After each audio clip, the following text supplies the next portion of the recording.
I don't even know where to start with this mess. Been dating Leonard for just over 2 years and everything seemed amazing between us. We rarely fought, had the same goals for the future, and he was always super attentive. We were even talking about moving in together this fall. I thought I'd finally found the one after years of dating disasters. Well, that fantasy came crashing down last Friday. I needed to look up a recipe and my phone was dead, so I grabbed his laptop. When I opened it, his banking app was still logged in. I wasn't trying to snoop, but a recurring payment immediately caught my eye. What, $800 every month to someone named Addison rent? What, $800 every month to someone he had never mentioned? When Leonard got out of the shower, I asked him straight up who Addison was. The look on his face said everything. He got all quiet and weird, then asked why I wanted to know. I told him I saw the payment on his banking app. He sat down and admitted Addison is his ex-girlfriend from before we met.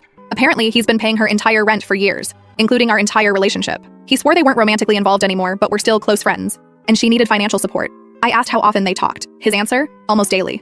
Daily contact with his ex for 2 years that he never once mentioned to me. When I asked if he ever planned to tell me about this arrangement, he had the nerve to say he didn't think it was relevant to our relationship since it was just financial support for a friend. Just financial support? That's over $43,000 he's given her during our relationship. The worst part? He'd sometimes claim he was tight on money when we discussed future plans or vacations. We even split the bill on dates half the time because he said it was more equal that way.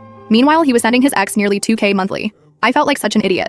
I told him to get out of my apartment immediately. He kept trying to explain, saying I was overreacting and that there was context I didn't understand. I didn't care what the context was. Hiding a relationship with an ex for 2 years while financially supporting her was all I needed to know. After he left, my phone blew up with texts from him. Dozens of messages about how I misunderstood everything, how he should have told me sooner, how it wasn't what it looked like. I blocked his number that night. The next day, this man had the audacity to show up at my workplace with flowers. I refused to talk to him and told him to leave or I'd call security. My coworkers were all staring, but I didn't care. He finally left when my manager stepped in. That night, he texted me with some long explanation that I deleted without reading. Then he started contacting my friends, trying to get them to convince me to talk to him. Thankfully, they all told him to back off. For the next week, I just focused on processing everything. I went through our relationship in my head, looking for signs I might have missed. There were definitely times when he was weirdly protective of his phone or would step out to take calls. I'd brush these off because I trusted him. What an idiot I was. I talked to my closest friends, who all agreed I'd made the right call ending things immediately. My friend Samantha even said she'd always thought Leonard seemed too perfect and wondered if something was off. Great observation after the fact, Sam. The only person who didn't immediately take my side was my sister Holly. When I told her what happened, she hesitated and asked if I was sure I had the whole story. She suggested that maybe there was a legitimate reason for the arrangement that I hadn't given Leonard a chance to explain.